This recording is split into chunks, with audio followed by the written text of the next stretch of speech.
مقدم ہے جس پہ انگلی نہیں اٹھائی جا رہی, جس پہ کوئی معترض نہیں ہے. ہمارے ساتھ تو جو ہوا آپ نے دیکھ لیا, جو دھمال ڈلی پولیٹیشنز. چلیے ٹھیک ہے, آپ نے, ہم تو پبلک سروس میں ہیں تو حق ہے ہر ایک کا کہ انگلی بھی اٹھائے اور بات بھی کرے, اور ہم جواب دے بھی ہیں اور آپ کے سامنے حاضر بھی ہیں. پھر جو اداروں کے خلاف آپ نے تحریکیں چلوائیں, جو شہداء کے خلاف تحریکیں چلوائیں, آپ نے اپنے ہی ملک کے اپوائنٹڈ چیف کی اپوائنٹمنٹ سے پہلے ان کو ملائن کرنا شروع کر دیا, اور بعد میں بھی ملائن کرتے رہے لوگوں. تو آپ مجھے یہ بتائیے, اس ادارے کو بھی آپ نے نکال دیا باہر. اب یہ جوڈیشری کے اندر جو کچھ ہو رہا ہے, یہ آپ ہم سے سوال پوچھ رہے ہیں, آپ ان تمام لوگوں نے جو جسٹسز سپریم کورٹ کے ہیں, جو معترض ہیں, ان سے پوچھئے, وہ بھی تو جسٹسز ہیں. ہماری بات مت مانیے, ان کی آواز تو سنیے. اگر آدھا سپریم کورٹ آپ کو فیصلوں کی شکل میں اور اپنے آپ کو علیحدہ بینچ سے کرنے کی شکل میں کوئی احتجاج کر رہا ہے, تو پوچھئے, سوچئے کہ اس آئین کی ایڈجوڈیکیشن کا فرض ان پہ بھی تو ہے, تو وہ کیوں معترض ہیں؟ آپ ہم سے پوچھ رہے ہیں ہم کیوں معترض ہیں, ہم آپ سے پوچھتے ہیں وہ کیوں معترض ہیں. تو کوئی بات تو ہے. وہ کیا کہتے ہیں کہ زبان خلق کو نکارہ خدا سمجھو. تو ہم بھی کچھ کہہ رہے ہیں, آپ کے اپنے جج بھی کچھ کہہ رہے ہیں, بعض آپ کے جو اہل قلم اہل دانش ہیں وہ بھی کچھ کہہ رہے ہیں. تو بھائی کسی کی آواز سن لیجئے. تو یہ جو کیوس کریٹ ہو رہا ہے, جو سوال آپ نے مجھ سے پوچھا ہے, کسی حد تک یہ سوال مجھ سے بنتا نہیں تھا. جواب تو جو میرے بن پائی میں نے آپ کے سامنے پیش کیا, لیکن کچھ جواب جو ہیں وہ عدلیہ کے پاس بھی ہیں, کچھ جواب عدلیہ کو بھی دے دینے چاہیے. جیسے ہم آئین اور قانون کے اور عوام کے تحفظ کے لیے باہر نکلتے ہیں اور جو سمجھ بوجھ ہوتی سامنے رکھتے ہیں, میرے خیال میں جب آپس میں اتنی بڑی گفتگو, جو بھی ان کی آپس کی گفتگو ہو رہی ہے, اس کو بھی تھوڑا سیٹل کر لیں, اس سے بھی اسٹیبلٹی. ایک سوال یہ کہ 14 مئی جو ہے سپریم کورٹ نے اناؤنس کیا ہے اپنے یہ پنجاب اور اپنے کے کے اندر, آپ کی حکومت تیار رہی کہ مطلب یہ 14 میں انتخابات ہو جائیں گے؟ جی میں اس جی ابھی تمام چیزیں جو ہیں, جو بھی سپریم کورٹ کا حکم آیا ہے اس کو دیکھا جائے گا, مگر اس وقت یہ تمام ڈسکشن پارلیمان کے سامنے ہے. اس وقت جو ہماری دفاع کی سچویشن ہے وہ بھی سپریم کورٹ کے سامنے رکھ دی گئی ہے, اور اب سپریم کورٹ کو بھی معلوم ہے کہ پاکستان کی اس وقت جو فورسز ہیں وہ کہاں کہاں ڈپلائیڈ ہیں, وہ بات سامنے رکھ دی گئی ہے. ہماری جو فائنینشیل سچویشن ہے وہ آپ کے سامنے بھی ہے اور باقی سب لوگوں کے سامنے بھی ہے, مگر اس کا فیصلہ کیا ہوگا, جو آپ کا سوال ہے اس کا ڈائریکٹ جواب وہ اب پارلیمان کرے گی. پارلیمان کے سامنے یہ چیز لے جائی جا چکی ہے, کل کابینہ نے اپنا نقطہ نظر دے دیا تھا, وہ نقطہ نظر پارلیمان کے سامنے رکھ دیا گیا ہے اور پارلیمان میں ڈیبیٹ جاری ہے. اس کے بعد فیصلہ کیا جائے گا کہ کیا ہوگا. جی دیکھیے, ہمارے معاملات ان کے ساتھ بڑے ایک اچھے طریقے سے چل رہے ہیں. ہم بالکل آن سکیجول ہیں جیسے ہم نے پہلے کہا تھا, اور انشاءاللہ بہت جلد اس مہینے میں تمام معاملات طے کر کے ہم کروڈ آئل کی کوئی نہ کوئی شپمنٹ انشاءاللہ پاکستان میں لے کر آئیں گے. اچھا, انہوں نے 2 روپے بڑھانے کی بات کی ہے, جو ان کا جو لیتے ہیں 2 روپے مارجن جو ہے. دوسرا, آپ ان کو کیا دینے کو تیار ہیں, وہ دوسرا بتا دیجئے کہ اس پہ ان کا کہہ رہے ہیں کہ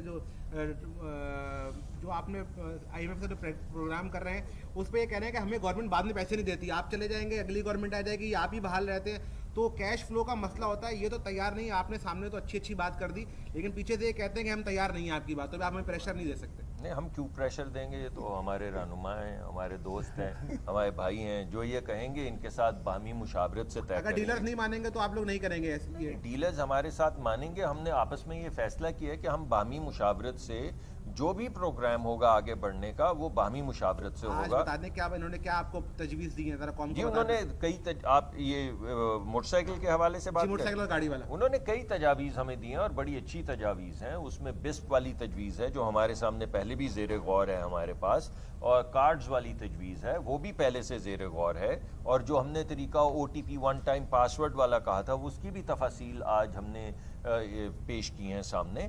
اور ہمیں جو وقت دیا ہے وزیر اعظم نے وہ اسی لیے دیا ہے کہ اس کی ایک مؤثر امپلیمنٹیشن کا انتظام کیا جائے, اور مؤثر امپلیمنٹیشن میں سب سے اہم جز جو ہے وہ ہماری ڈیلر ایسوسی ایشن ہے, ہمارے خان صاحب ہیں. تو خان صاحب کے ساتھ ہم ملیں گے اور خان صاحب کے ساتھ مل کے کوئی طریقہ کار. اسی پہ جواب لیں. سر, اس سے آپ کہہ رہے ہیں کہ हो ही डाला जाएगा, लेकिन इस माह का जो बिल आया है इनका 300 रुपए आ रहा था, 400, 2200 और 2500 एवरेज बिलिंग हो रही है किस चीज का जी? गैस देखिए गैस का अगर आपने 4 सर्दियों के महीने, उसका तरीकाकार क्या है, वो कैसे तय किया गया है? वो सर्दियां गर्मियां गरीब और अमीर बराबर बराबर गैस इस्तेमाल करते हैं। ये बात तो साबित है, सबको मालूम है कि सर्दियां पूरी गर्मियां गुजर जाती हैं, सब जगह पे सिर्फ चूल्हे चल रहे होते हैं। नवंबर के महीने में अमीर की कंजम्पशन बदल जाती है। नवंबर के महीने में हीटर भी जल जाता है, गीज़र भी जल जाता है, दीगर लवाजमात भी चल जाते हैं, तो गरीब तो बेचारा वहीं पे रड़ता पिटता रहता है। वो जैसे पहले खाना बना रहा होता है उसी तरह बेचारा खाना बनाता रहता है। मगर वो लोग जो उनको अल्लाह ने दिया है, साहिब हैसियत हैं, उनका जो यूटिलाइजेशन है वो 3 गुना 4 गुना बढ़ जाता है। तो फैसला ये किया गया कि नवंबर से लेके मार्च तक, यानी 4 महीने की जो औसत एवरेज है, अगर वो 0.9 हेक्टोमीटर क्यूब से कम है। 0.9 हेक्टोमीटर क्यूब का क्या मतलब? 0.9 हेक्टोमीटर क्यूब का मतलब ये है कि आपके पास एक चूल्हा है, यानी वो एक बर्नर है या 2 बर्नर हैं, और आप उसको 4-6 घंटे के लिए चला रहे हैं, और रात में जिन जगहों पे सर्दी है वहाँ पे एक आध घंटे के लिए आपने हीटर भी अगर सिंगल बर्नर वाला जला लिया है, तो आपकी कंजम्पशन 0.9 हेक्टोमीटर क्यूब से ज़्यादा नहीं होगी। जो लोग तो सिर्फ चूल्हे जला रहे हैं और खाना बना रहे हैं और सर्दी में कोई एक आध घंटा हीटर शाम को चलाते हैं, वो तो 9 हेक्टोमीटर औसतन उससे नीचे रहेंगे 0.9 हेक्टोमीटर क्यूब से, और उनको तसव्वुर किया जाएगा कि ये कम जो टैरिफ है वो इन पे लगे। मगर अगर कोई इससे ज़्यादा इस्तेमाल करेगा तो वो फिर ज़्यादा बिल देगा। तो वो लोग जिनके बिल ज़्यादा आ रहे हैं, ये वो लोग हैं जिनकी कंजम्पशन जो है वो खाना बनाने और एक आध घंटा हीटर से ज़्यादा है। अब मैं आपको ये भी बता दूं कि इनकी यानी नंबर्स क्या हैं। ये जिन लोगों का मैंने पहले जिक्र किया आपसे, ये मुल्क का 60% लोग हैं।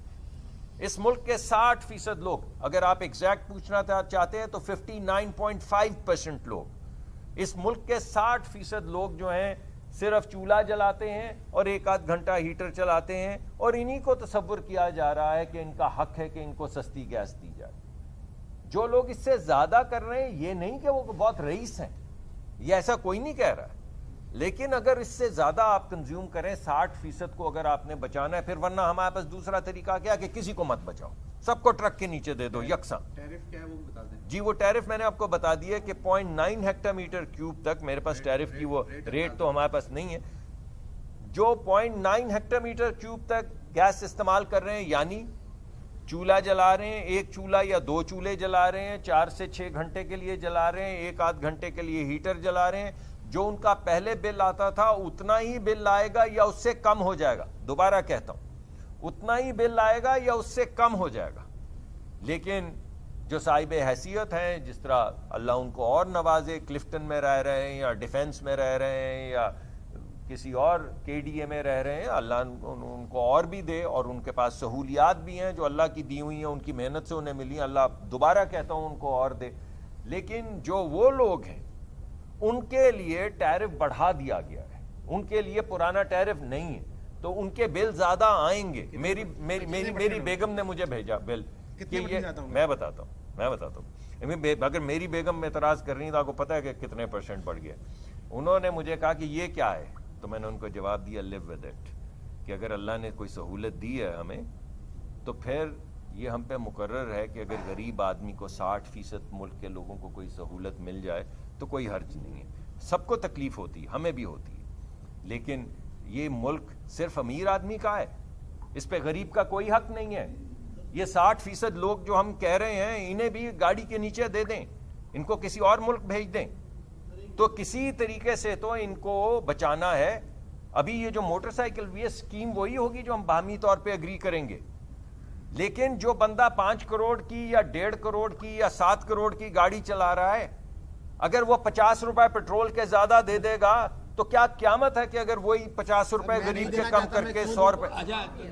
बात ये है, आप मुझसे डायरेक्ट इनडायरेक्ट टैक्सेस इतने ले रहे हैं, मैं क्यों दूं मोटरसाइकिल वाले का टैक्स ज्यादा? मैं आपको ये कह रहा हूँ कि आप अवामी हम अरे भाई शहर में अरबोपति हैं जो मोटरसाइकिल चलाते हैं, सारा जोड़िया बाजार अरबोपति का कारोबार करता है और मोटरसाइकिल उनके लिए अलग स्कीम सब नहीं बन सकेगा। आपकी बात आप बताएं, आप हुकूमत ने अगर ये वाली स्कीम लाती है और आपको आप इसकी हिमायत करेंगे, आपने कोई रोड मैप दिया है या सिर्फ मिनिस्टर साहब के सामने अच्छा करके चले जाएंगे? नहीं, मेरी आदत नहीं है, अभी हमने कोई एग्री नहीं किया, हम देखेंगे, समझेंगे, पूरे पाकिस्तान से मशवरे लेंगे, फिर हम तय करेंगे। आपके लोग इतने तैयार हैं कि वो क्या कहते हैं 800 सीसी वाली, 1000 जब सीसी तक वाली, आप ना नहीं करेंगे 350 ये वाली नहीं मानेंगे। देखिए देखिए कोई तैयार नहीं है इससे।